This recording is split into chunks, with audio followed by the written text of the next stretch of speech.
Le prophète est le premier à entrer dans la conversion, avant de proclamer le règne des cieux pour les autres. Il se met lui-même en état de l'accueillir.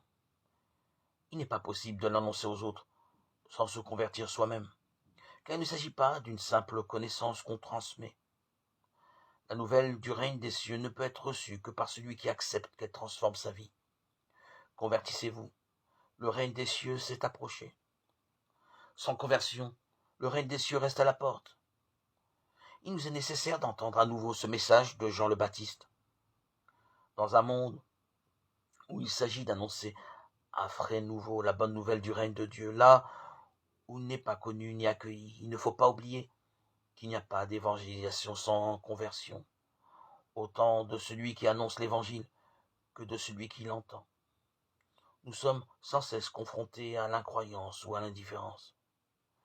Elle nous provoque à vérifier notre fidélité à l'évangile, à le présenter non comme un simple enseignement pour l'intelligence, mais comme un appel à laisser transformer sa vie.